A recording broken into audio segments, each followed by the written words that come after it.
Jésus-Christ, nous vous disons bienvenue et bonjour. Que le bon Dieu soit avec vous en cette journée où nous fêtons la journée de l'ascension de notre Seigneur Jésus-Christ de Nazareth. Lisons la parole de Dieu et puis nous allons faire le partage là-dessus. Nous lisons dans le livre des Actes des Apôtres, au chapitre 1er. Allons du 4e verset, nous irons jusqu'au 14e. Alors qu'ils se trouvaient en leur compagnie, il leur recommanda de ne pas s'éloigner de Jérusalem, mais d'attendre ce que le Père avait promis. Ce que je vous ai annoncé, leur dit-il, car Jean a baptisé d'eau, mais vous, dans peu de jours, vous serez baptisés du Saint-Esprit. Alors que les apôtres étaient réunis, ils lui demandèrent, Seigneur, est-ce à ce moment-là que tu rétabliras le royaume pour Israël? Il leur répondit, ce n'est pas à vous de connaître le temps ou le moment que le Père a fixé de sa propre autorité, mais vous recevrez une puissance lorsque le Saint-Esprit viendra sur vous. Et vous serez mes témoins à Jérusalem, dans toute la Judée, dans la Samarie et jusqu'aux extrémités de la terre. Après avoir dit cela, il s'éleva dans les airs pendant qu'ils le regardaient, et une nuée le cacha à leurs yeux. Et comme ils avaient le regard fixé vers le ciel pendant qu'ils s'en allaient, deux hommes habillés en blanc leur apparurent et dirent, Hommes de Galilée, pourquoi restez-vous à regarder le ciel? C'est Jésus qui a été enlevé au ciel du milieu de vous, reviendra de la même manière que vous l'avez vu aller au ciel. Alors, ils retournèrent à Jérusalem, de la colline appelée le mont des Oliviers, qui est près de Jérusalem, à la distance d'1 kilomètre environ. Quand ils furent arrivés, ils montèrent à l'étage dans la pièce où ils se tenaient d'ordinaire. Il y avait là Pierre, Jean, Jacques, André, Philippe, Thomas, Barthélemy, Matthieu, Jacques, fils d'Alphée, Simon le Zélote et Jude, fils de Jacques. Tous persévéraient d'un commun accord dans la prière, avec les femmes, avec Marie, la mère de Jésus, et avec le frère de Jésus. À cette époque-là, Pierre se leva au milieu des disciples. Le nombre de personnes réunies était d'environ 120. Et il dit, mes frères, il fallait que s'accomplisse l'écriture, ce que le Saint-Esprit avait annoncé d'avance par la bouche de David au sujet de Judas, devenu le guide de ceux qui ont arrêté Jésus. Il était l'un des nôtres et il avait part au même ministère. Cet homme a acheté un champ avec le salaire du crime. Il y est tombé en avant. S'est éventré et toutes ses entrailles sont sorties. Tous les habitants de Jérusalem l'ont appris. C'est pourquoi ce champ a été appelé dans leur langue Hakeldama, c'est-à-dire le champ du sang. Or, il est écrit dans le livre des psaumes que sa maison devienne déserte et que personne ne l'habite et qu'un autre prenne sa charge. Il faut donc choisir un autre parmi ceux qui nous ont accompagnés tout le temps où le Seigneur Jésus a vécu avec nous. Depuis le baptême de Jean jusqu'à aujourd'hui, où il a été enlevé du milieu de nous. Il nous sera associé comme témoin de résurrection. Ils en présentèrent deux, Joseph appelé Barsaba, surnommé Justus, et Matthias. Puis ils firent cette prière, Seigneur, toi qui connais le cœur de tous, désigne le cœur de ces deux hommes que tu as choisis pour prendre part à ce ministère et à cette charge d'apôtre que Judas a abandonné pour aller à la place qui est la sienne. Ils tirèrent au sort et le sort tomba sur Matthias qui fut associé aux 11 apôtres. Que Dieu soit loué. Peuple de Dieu, nous commémorons, nous rappelons, nous fêtons la montée, le départ de Christ vers les cieux, alors que les disciples étaient avec lui. Alors qu'il venait de Jérusalem, il les amena tout près de Jérusalem, sur le mont des Oliviers, il était en train de parler à ses disciples. Il leur s'adressait à eux, je dirais, un dernier discours de vis-à-vis, de bouche à oreille, du physique au physique. Il était avec eux, mais il partait déjà. Il partait déjà. Donc, l'ascension qui s'est faite au 40e jour normalement, ça s'est fait le 21 mai. Nous sommes le dimanche, je ne sais pas quelle date ont changé. Mais l'ascension, nous commémorons le début de la confiance de Jésus à ses hommes. Il leur donne sa parole, sa charge, sa responsabilité. Lui s'en va, il va leur léguer sa parole qu'il apporte partout dans le monde. Jésus fait entièrement confiance à ses fidèles. Les disciples commencent l'âge adulte où ils sont capables de juger, de faire, de porter la responsabilité sans être bousculés, sans être poussés par qui que ce soit. Mon frère en Christ, qu'aujourd'hui, cette ascension soit un moment pour toi de revenir à la raison, d'être responsable sans être poussé par qui que ce soit. Il y a beaucoup de gens qui ne peuvent pas être purifiés, qui ne peuvent pas prendre une décision, qui ne peuvent pas servir Dieu sans qu'il y ait quelqu'un derrière eux qui les pousse. L'ascension nous rappelle un moment de cette décision, une période décisive que l'homme, que le disciple s'engage à servir Dieu sans être sous une pression quelconque, de le faire de son propre gré, de le faire par son attachement personnel, de le faire par sa propre volonté. Amen. Le chrétien lui-même accepte, s'engage à vouloir vivre les événements du ciel et à servir Dieu sur la terre. Les disciples étaient contents de voir leur maître partir, mais il leur dit, moi je m'en vais, mais allez à Jérusalem, rassemblez-vous là-bas, soyez ensemble à Jérusalem, et puis attendez là-bas jusqu'à ce que vous aurez ce que mon Père vous a promis. C'est quoi? C'est le baptême du Saint-Esprit. Aujourd'hui, il y a les gens qui sortent de leur cachette. Il y a les gens qui sortent de là où ils étaient, sans être autorisés par le Saint-Esprit. Ils s'engagent dans les ministères, ils s'engagent dans la vie spirituelle, sans être autorisés par le Saint-Esprit. Peuple de Dieu, l'ascension nous rappelle une décision qui oriente toute une vie chrétienne tendue entre les désirs du ciel et le service des hommes sur la terre. Une décision qui oriente la vie chrétienne vers un désir du ciel, vouloir vivre le ciel, tout en servant Dieu sur la terre. Nous sommes à cheval, nous sommes entre le ciel et la terre. Et nous avons envie de servir, pas plaire à la terre, mais servir Dieu sur la terre, mais tout en étant propre devant l'Éternel. Chose que la plupart des gens ne parviennent pas à concilier. Concilier le ciel et la vie sur la terre.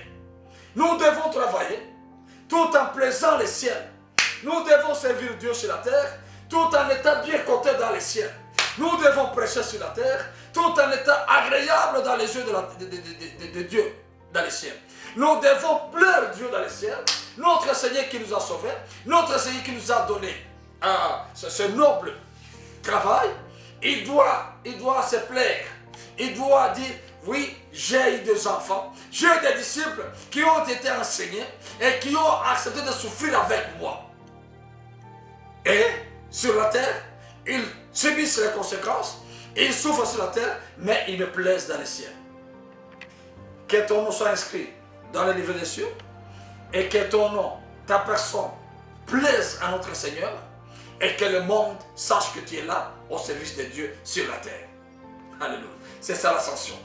Alors, en leur disant ceci, il leur a dit, allez vous rassembler, allez vous confiner, allez attendre à Jérusalem. Ça, c'est une chose. Ne quittez pas là-bas. Restez là-bas. Soyez ensemble, en un lieu connu. Troisième chose, attendez la réalisation des promesses que Dieu le Père vous a promis. Que Dieu le Père vous a promises. Et comment vont-ils y arriver? Ils vont y arriver par 3 étapes très importantes. La première étape, ils vont y rester en train de prier en consentement d'esprit. Ils vont rester dans la prière. Il y avait des hommes, il y avait des femmes. Mais tous, environ 120 personnes, doivent rester dans la chambre haute en communion d'esprit. Et donc, on va tout choisir au côté. En communion d'esprit. Il les a dit, allez rester ensemble. Allez attendre en un lieu précis. En attendant ce que le Père a promis que cela se réalise. Oui, ils ont accepté. Ils ont obéi.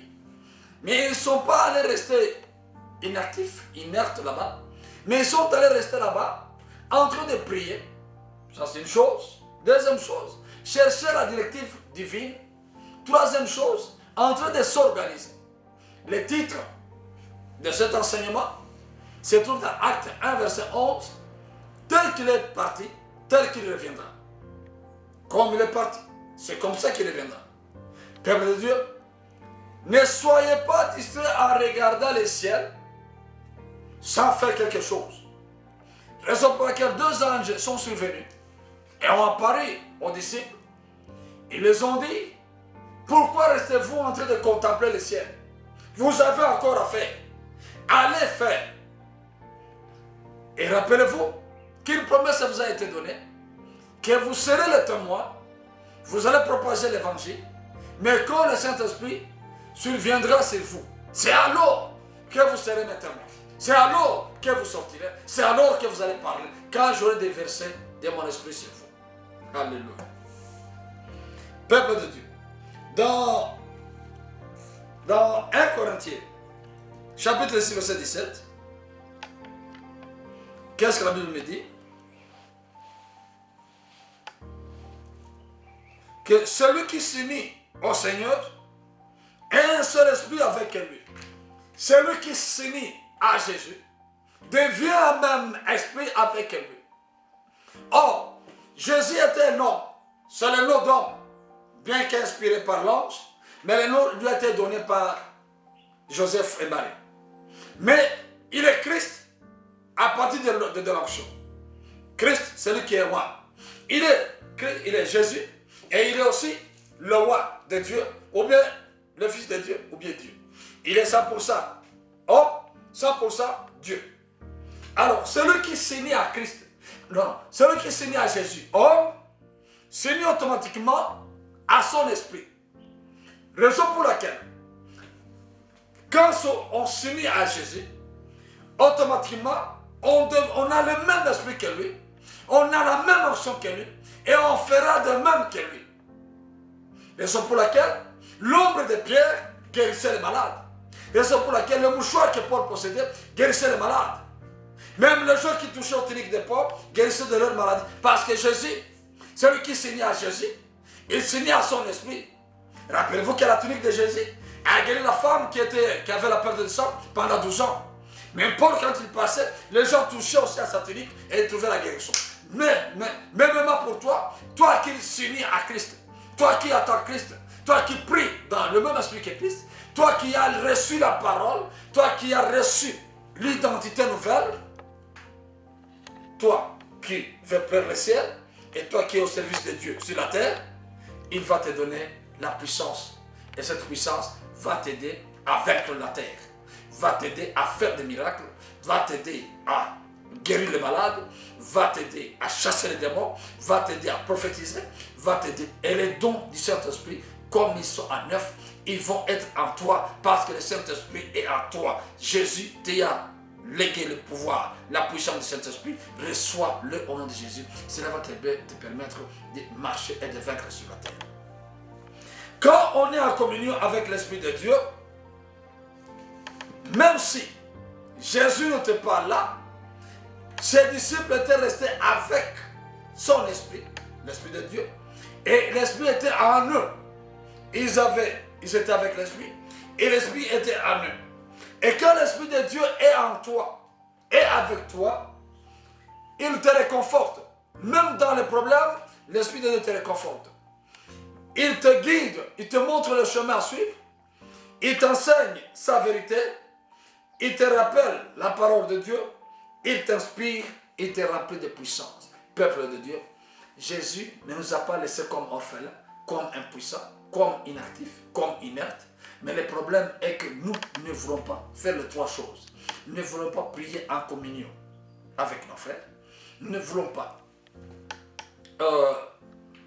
chercher la direction de Dieu pour la suivre.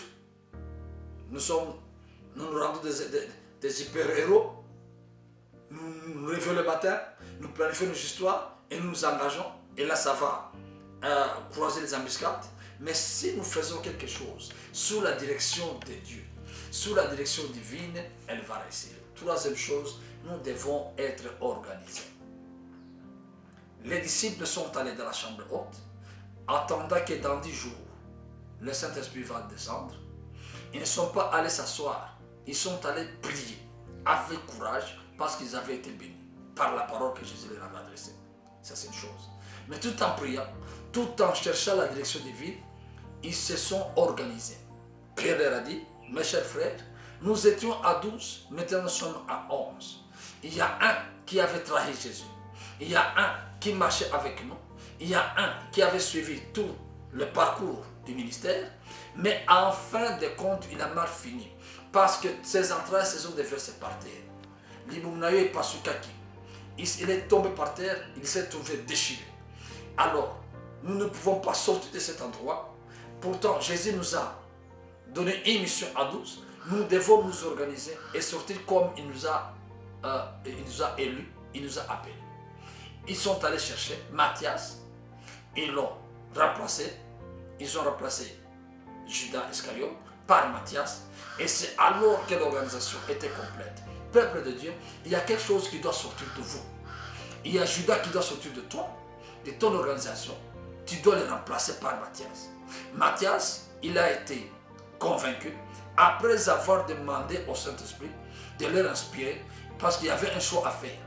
Il y a un choix à faire. Tu dois remplacer Judas.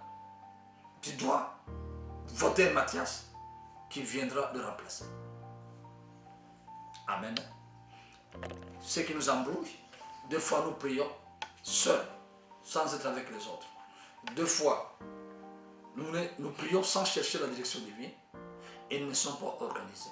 Il y a des histoires qui doivent sortir de nos vies. Il y a des histoires qui doivent sortir de nos familles. Il y a des histoires qui doivent sortir de nos appels. Nous devons les mettre de côté et combler les vides par le Saint-Esprit. Que le Saint-Esprit nous guide, qu'il nous réconforte, qu'il nous parle, qu'il soit avec nous dans la prière, qu'il nous aide à prier en communion fraternelle, qu'il nous aide à chercher la volonté de Dieu, à chercher la direction divine et qu'il nous aide à être organisés afin que le Saint-Esprit jaillisse sur nous. Que Dieu vous bénisse. Nous te disons merci Seigneur. Bénis ton peuple. Donne à ton peuple l'esprit de prière et une prière en communion. Deuxième chose, aide-nous à chercher ta directive Seigneur pour aller dans le bon et droit chemin. Troisième chose, donne-nous l'organisation, l'esprit de sagesse, l'esprit d'intelligence, de connaissance pour que nous puissions être organisés. Que Dieu soit loué et qu'il te bénisse toi qui me suives, qu'il te donne l'esprit de prière en communion fraternelle, qu'il te donne sa direction divine et qu'il t'aide à être organisé dans tout ce que tu entreprends. Au nom de Jésus, que Dieu bénisse. Amen.